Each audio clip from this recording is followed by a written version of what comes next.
कोई ऐसा प्रेमी हो या कोई ऐसा पागल हो। હા, હેલો વિદ્યાર્થી મિત્રો, આજના વિડીયોમાં આજની બ્યુટીફુલ ચેનલમાં આપ સૌનું હાર્દિક સ્વાગત છે. આજની નહીં, જે હંમેશથી ચાલી આવી છે એ બ્યુટીફુલ ચેનલમાં આપ સૌનું હાર્દિક સ્વાગત છે. તો વિદ્યાર્થી મિત્રો, આજે આપણે ધોરણ 12 વિષય અંગ્રેજી, એમાં આપણે યુનિટ 6 જોવાના છીએ, જેમનું નામ છે સ્ટ્રાઇક અગેન્સ્ટ ધ વોર, મતલબ કે એક યુદ્ધ વિરુદ્ધની સ્ટ્રાઇક કરવાની છે. ઇન શોર્ટ કે આ પાઠમાં હેલન કેલર એવું કહેવા ઈચ્છે છે કે ભાઈ, જ્યાં યુદ્ધની જરૂર નથી ત્યાં યુદ્ધ નહીં કરો, ત્યાં સ્ટ્રાઇક કરો, એ યુદ્ધની વિરુદ્ધ સ્ટ્રાઇક કરો. યુદ્ધની જ્યાં જરૂર નથી ત્યાં યુદ્ધ કરવાની જરૂર શું છે, એવું હેલન કેલરનું કહેવું છે. ચાલો તો આપણે આ જે બ્યુટીફુલ યુનિટ છે એ બ્યુટીફુલ યુનિટ અને એમની જે બ્યુટીફુલ સ્પીચ છે એ સ્પીચની આપણે શરૂઆત કરીએ. તો To begin with, I have a word to say to my good friends. To begin with મતલબ કે શરૂઆતમાં. Begin with મતલબ શું થશે? શરૂઆતમાં. I have a words એટલે કે મારી પાસે શબ્દ છે. To say મતલબ કે કહેવા માટે. અહીંયા હેલન કેલર પોતાના શબ્દોમાં એક સ્પીચ આપી રહ્યા છે કે જેમાં એ કહે છે કે શરૂઆતમાં મારી પાસે કહેવા માટે કેટલાક શબ્દ છે. Say to my good friends, મારા વાલા જે મિત્રો છે એ મિત્રોને કહેવા માટે મારી પાસે કેટલાક સારા શબ્દ છે. The editors, કેટલાક એવા સંપાદકો, and others, અને કેટલાક એવા વ્યક્તિઓ, others who કે જે are more to pity me, કે જે મારા પર દયા ખાઈ રહ્યા છે ને, pity મતલબ કે દયા ખાવી. જે સંપાદકો અને જે બીજા વ્યક્તિઓ કે જે મારા પર દયા ખાઈ રહ્યા છે, શરૂઆતમાં તો એમને કહેવા માટે મારી પાસે કેટલાક શબ્દ છે. Some people are grieved. Some people are grieved એટલે કે દુઃખ કરે છે ભાઈ. Some people are grieved મતલબ કે દુઃખ કરે છે, પાછળથી અને પીડા થાય છે. Because કારણ કે they imagine, તેઓ એવી કલ્પના કરે છે, તેમને એવું લાગે છે, શું લાગે છે કે I am in the hands of unprincipled person who pursue me to adopt unpopular causes and make me the mouthpiece of their propaganda. મતલબ કે શું કહે છે કે સમ પીપલ આર ગ્રીવ, કેટલાક લોકો દુઃખ કરે છે, બીકોઝ કારણ કે દે ઇમેજિન, કલ્પના કરે છે કે આઈ એમ ઇન ધ હેન્ડ્સ એટલે કે હું એમના હાથમાં છું. કોના હાથમાં છું? અનપ્રિન્સિપલ એટલે કે જે બિન સિદ્ધાંતવાદ છે. અનપ્રિન્સિપલ મતલબ શું થશે? બિન સિદ્ધાંતવાદ લોકોના હાથમાં છું એવું માને છે. લોકોના હાથમાં છે એવું માને છે કે કે જે કોણ છે કે આ જે બિન સિદ્ધાંતવાદ લોકો છે એ લોકો કે જે પરસ્યુડ મી, કે જે મને પરસ્યુડ કરશે, જે મને એ દિશામાં ધકેલશે, એ કરવા માટે પ્રોત્સાહિત કરશે, પ્રેરિત કરે છે, કે જે મને પ્રેરિત કરે છે. ટુ એડોપ્ટ મતલબ કે સ્વીકારવા, અનપોપ્યુલર એટલે કે જે માન્ય ન હોય, જાણીતા ન હોય, કોઝિસ મતલબ કે કારણ, બરાબર, નકામા કારણને સ્વીકારવા માટે મને શું કરશે? પ્રેરિત કરશે, એમાં મને દબાણ આપશે એવું એ માને છે. એન્ડ મેક મી, અને કરશે મને માઉથપીસ એટલે કે તેનો એક ચારો બનાવશે. માઉથપીસ કે તેના મોઢે એને બોલાવશે, મતલબ કે આ હેલનના મોઢે આજે પણ બિન સિદ્ધાંતવાદ લોકો છે એમના મોઢે કંઈક બોલાવશે. શું બોલાવશે?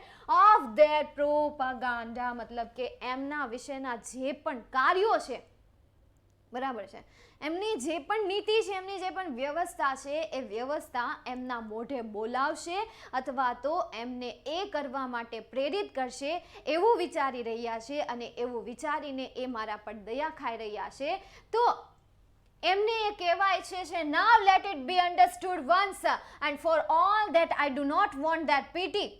Now let it be understood કે ભાઈ હવે એક વાર તમે સમજી લો, for all તમે બધા, that કે I do not want, તમારા બધા, all મતલબ કે તમારા બધા, કે જેની I don't want એટલે કે હું નથી ઈચ્છતી.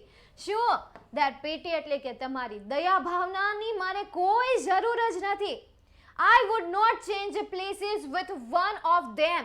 I would not change એટલે કે હું નહીં બદલું, places એટલે કે મારી જગ્યા, with one of them એટલે કે આ જે પણ બિન સિદ્ધાંતવાદ લોકો છે એમનામાં હું કોઈ પણ એક સાથે પણ મારી જગ્યાને હું નહીં બદલું. તો શરૂઆતમાં પહેલા પેરેગ્રાફમાં એ શું કહે છે કે જે વ્યક્તિઓ મારા પર દયા ખાઈ રહ્યા છે, સૌથી પહેલા તો હું એ વ્યક્તિઓને કહીશ કે એ વ્યક્તિઓ મારા પર દયા ખાવાનું બંધ કરી દે. કારણ કે એવું વિચારી રહ્યા છે, વ્યક્તિ દયા ખાઈ રહ્યા છે, કારણ કે એવું વિચારી રહ્યા છે કે બેન સિદ્ધાંતવાદ જે લોકો છે કે જે તેમના કાર્યો કરાવે છે, જે તેમનું સંચાલન મારા મોઢેથી જ કહેવા ઈચ્છાવે છે અને એ કાર્ય કરવા માટે તે મને પ્રેરિત કરશે, એવું વિચારતા હોય તો સાંભળી લો કે હું ક્યારે પણ તેમનામાંથી કોઈ પણ એકની સાથે પણ મારી જગ્યા હું બદલીશ નહીં. ઇન શોર્ટ કે હું જેવી છું એવી ને એવી રહીશ, એવું અહીંયા હેલન કેલર કહે છે. આગળ શું કહે છે? માય સોર્સિસ ઓફ ઇન્ફોર્મેશન, એટલે કે ઇન્ફોર્મેશન એટલે શું થશે? માહિતી. અને સોર્સિસ મતલબ શું થશે? સ્ત્રોત થશે. મારા માહિતીના જે સ્ત્રોત છે આર એઝ ગુડ એટલે કે સારા છે, એન્ડ રિલિયેબલ મતલબ કે વિશ્વાસપાત્ર છે, એઝ એનીબડી એલ્સ એટલે કે બીજી કોઈ વ્યક્તિ જેમ જ તે.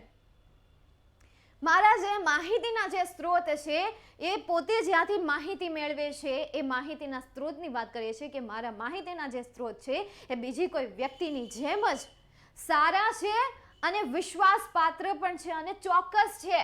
આઈ હેવ અ પેપર્સ, મારી પાસે પેપર્સ છે. આઈ હેવ અ મેગેઝિન્સ, મારી પાસે મેગેઝિનો છે.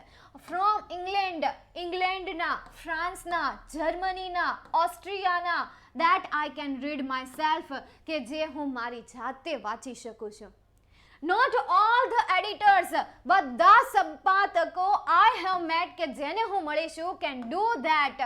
Not all the editors, હું જે સંપાદકોને મળી છું એ બધામાંથી બધા નહીં, એને જે પણ એ જેટલા પણ સંપાદકોને મળી છે એમાં બધા જે છે એ can do that કે જેને તે મળી છે એ તે કરી શકતા નથી. બરાબર? I have met can do that મતલબ કે બધા સંપાદકો એ કરી શકતા નથી. એવું નહીં કે બધા સંપાદકોમાંથી જે છે એ, મતલબ કે એ પોતે જેને મળી છે એમાં એ કહેવા ઈચ્છે છે કે હું જેને પણ મળી છું એમાં બધા સંપાદકો એવું કરી શકતા નથી. અમુક કરી શકે. Quite a number of them have to take their French and German second hand. Quite a number of them એટલે કે તેમાંના ઘણા, quite a number of them તેમાંના ઘણા have to take એટલે કે લે છે their French and German એટલે કે તેમના ફ્રેન્ચ અને જર્મન સેકન્ડ હેન્ડ એટલે કે બીજી કોઈ વ્યક્તિની અહીંયા વાત થઈ છે. સેકન્ડ હેન્ડ મતલબ શું થશે? બીજી કોઈ વ્યક્તિની એ શું કરે છે? સહાય લે છે. ફ્રેન્ચ જાણતું હોય, જર્મન જાણતું હોય, એના દ્વારા એ બુક્સને રીડ કરે છે. No, I will not depreciate the editors. અને હા, પછી એ પણ કહે છે કે નહીં, આઈ વિલ નોટ ડેપ્રિશિએટ એટલે કે હું તેમને ડેપ્રિશિએટ નથી કરતી, તેમની અપ્રશંસા નથી કરતી, એમ નિંદા હું એમની નથી કરતી. ડેપ્રિશિએટ મતલબ શું થશે? નિંદા કરવી થશે. હું તેમની નિંદા નથી કરતી, હું એ એડિટરની નિંદા નથી કરતી. ઇન શોર્ટ કે અહીંયા એવું કહેવા ઈચ્છે છે કે મારા પર કોઈએ પણ દયા ખાવી નહીં. મને સાચું શું છે, ખરાબ શું છે અને મને બહુ સારી રીતે ખબર છે. મારી પાસે માહિતીના સારા એવા સ્ત્રોતો પણ છે. Then they are an overwork, misunderstood class. They are overwork એટલે કે સૌથી વધારે કામ કરતો વર્ગ છે. And misunderstood class એટલે કે ના સમજવાળો ક્લાસ ઈ નથી, પરંતુ લોકો એને ના સમજની દ્રષ્ટિએ જોવે છે કે એમને કોઈ પણ પ્રકારનું ભાન જ નથી, મતલબ કે એને સમજની બહાર મૂકી આવે છે.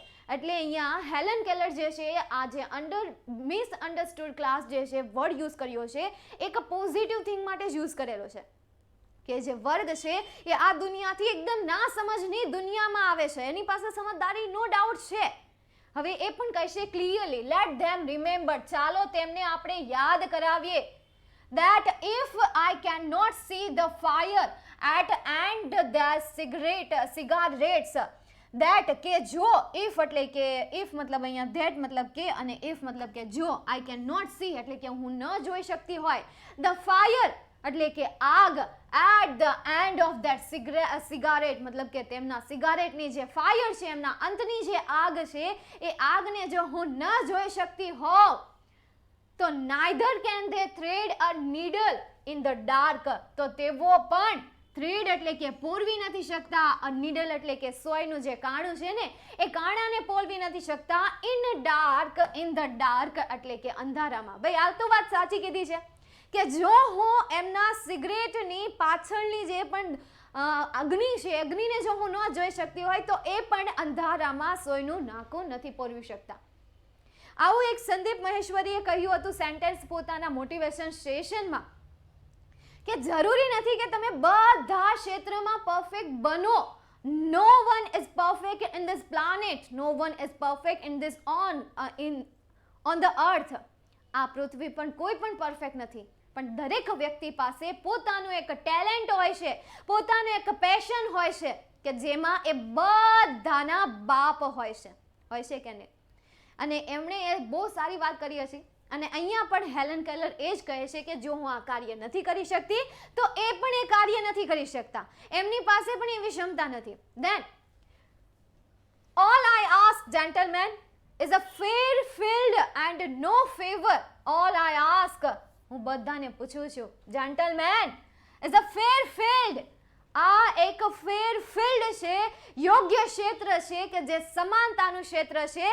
નો ફેવર, કે જ્યાં કોઈ પણને લગતું ફેવર નથી આવતું કે ભાઈ આને આપણે ફેવર આપીએ, આને આપણે ફેવર આપીએ. નો ફેવર, ઓલ આર સિમિલર. મતલબ કે અહીંયા ફેર ફિલ્ડ મતલબ કે બધા સિમિલર છે. અહીંયા યોગ્ય ક્ષેત્ર છે. આ અયોગ્ય, આ યોગ્ય, આ યોગ્ય એવી રીતે એમાં પાર્ટ નથી પડતા. નો ફેવર, એમાં કોઈ ફેવર નથી આવતું, એમાં કોઈ ઓપ્શન નથી આવતા. I have entered the fight against preparedness and against the economic system under which we live. I have entered, મેં પ્રવેશ લીધો છે. ફાઇટ મતલબ કે લડાઈમાં.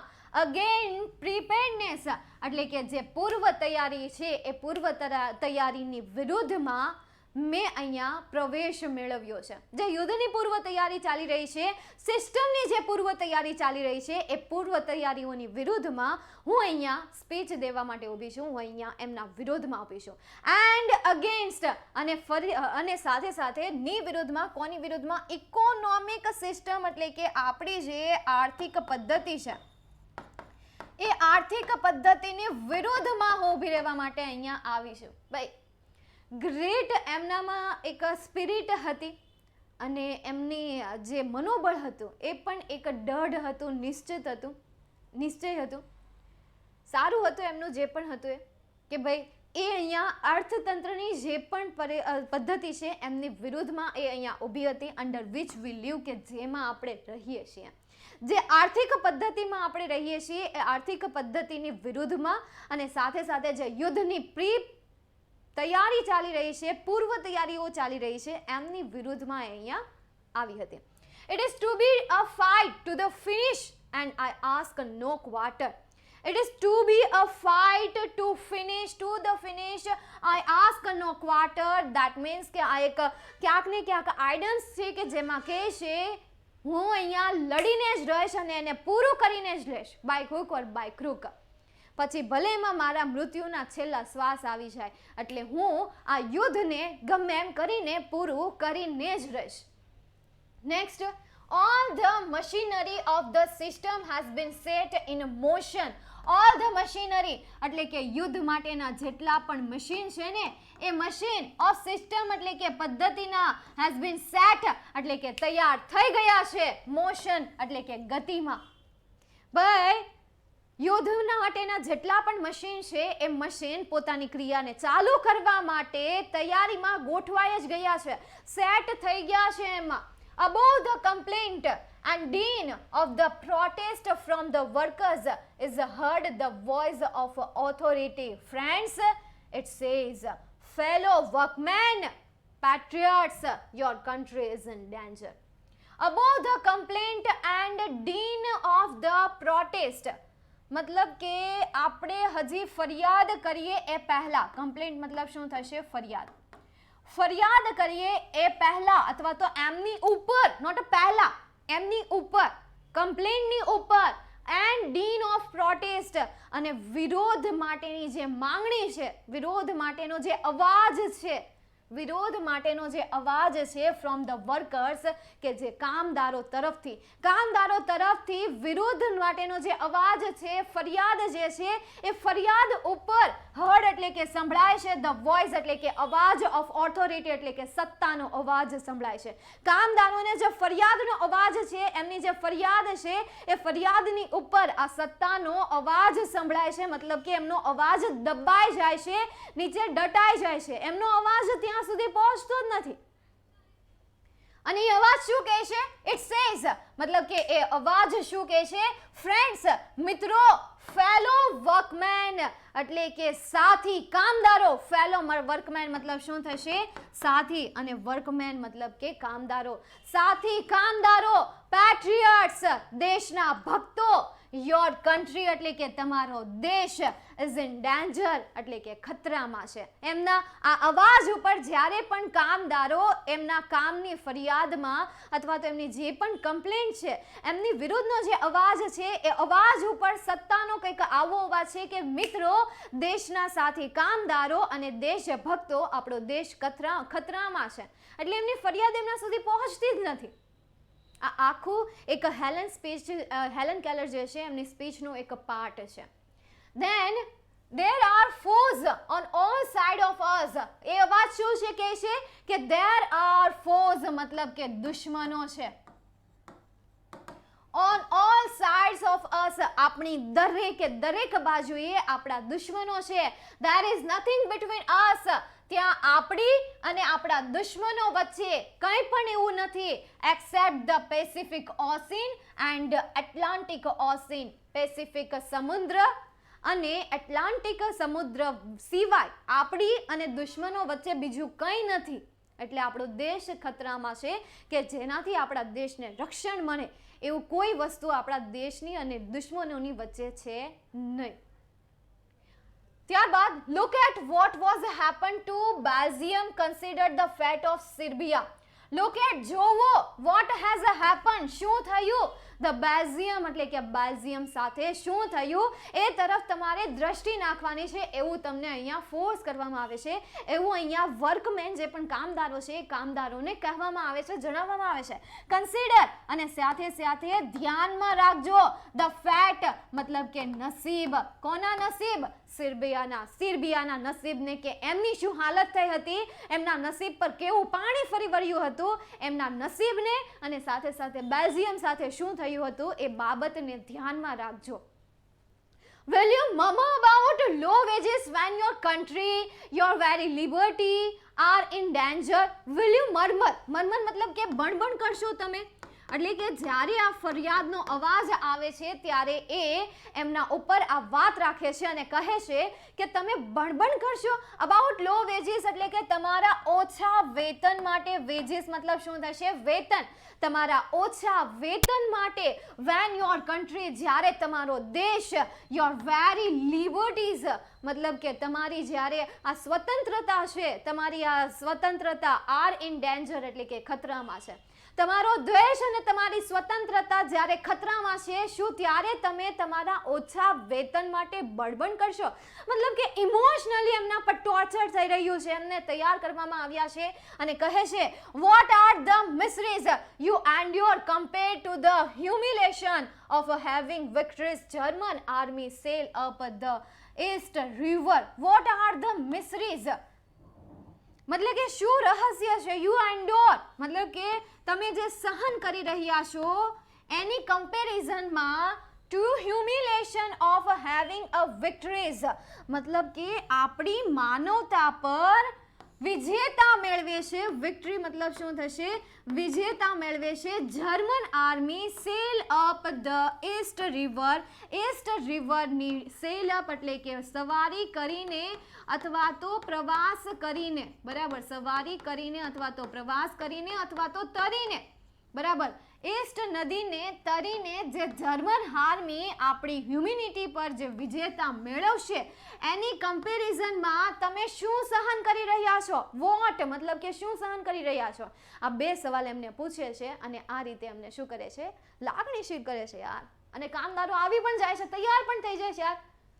આગળ, Quiet your grumbling, get busy and prepare to defend your free sides and your flag. મતલબ કે quiet your grumbling મતલબ કે તમારો જે બણબણાટ છે એ બણબણાટને તમે બંધ કરો. ગેટ બિઝી, વ્યસ્ત થઈ જાઓ, and prepare to defend your fire sites, અને તમારી જે પણ ફાયર સાઇટ્સ છે એ ફાયર સાઇટ્સને તૈયાર કરો. ડિફેન્ડ, એમને ડિફેન્ડ કરવા માટે તમારે શું કરવાનું છે? તૈયાર રહેવાનું છે. એન્ડ યોર ફ્લેગ, તમારા ફ્લેગને મતલબ કે તમારા ધજાને ફરકાવવા માટે, તમારા જે પણ ધ્વજ છે એ ધ્વજને બચાવવા માટે, ડિફેન્ડ કરવા માટે. ઇન શોર્ટ આપણે એમ કહી શકીએ કે ભાઈ એમને ઝૂકતું નીચે નમાતું રોકવા માટે અથવા તો રક્ષણ આપવા માટે, એ રીતે ડિફેન્સ કરવું, ડિફેન્ડ કરવું, ની વિરુદ્ધમાં કંઈક કરવું. હા, તો એ રીતે તૈયાર થઈ જાઓ. ગેટ એન આર્મી, આર્મીમાં જાઓ. ગેટ અ નેવી, નેવીમાં જોડાઈ જાઓ. બી રેડી ટુ મીટ, અને મળવા માટે તૈયાર થઈ જાઓ. The invaders like the loyal hearted freedom main you are. Meet the invaders, to be ready to meet the invaders, મતલબ કે તમારે જે પણ દુશ્મનો છે એ દુશ્મનોને મળવા માટે તમારે તૈયાર થઈ જવાનું તમને અહીંયા કહેવામાં આવે છે.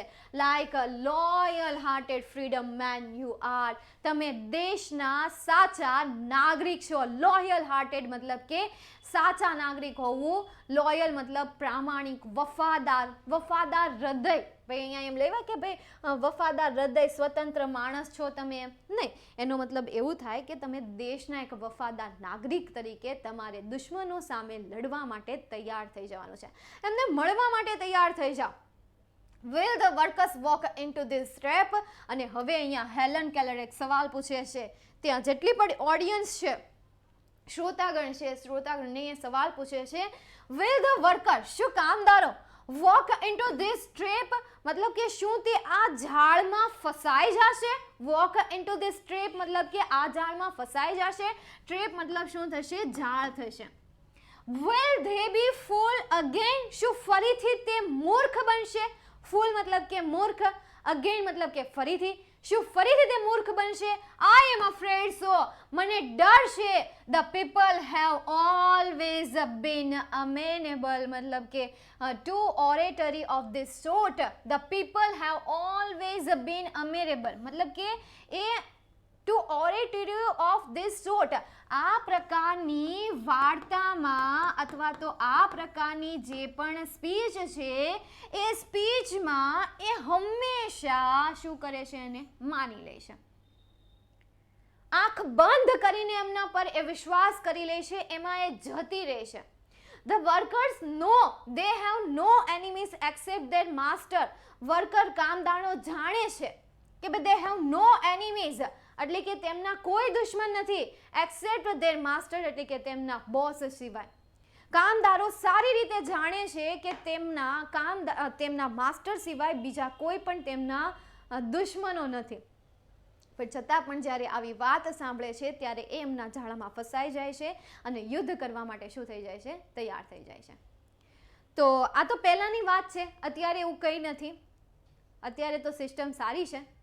તો ત્યારે કે જ્યારે કામદારોને કંઈક આ રીતે જોવામાં આવતા હતા, એને કંઈક આ રીતે સમજવામાં આવતા હતા, ત્યારે એમણે આ સ્પીચ આપેલી હતી. અહીંયા સુધી આપણે આ સ્પીચને રાખીશું. બાકીની સ્પીચ જે છે એને તમે જાતે સમજવાનો પ્રયત્ન કરો, નહીં તો પછી આપણે લાઈવ લેક્ચરમાં ફરીથી આવવાના છીએ. ચાલો અહીંયા સુધી રાખીએ. જય હિન્દ, વંદે માતરમ, જય જય ગરુ ગુજરાત.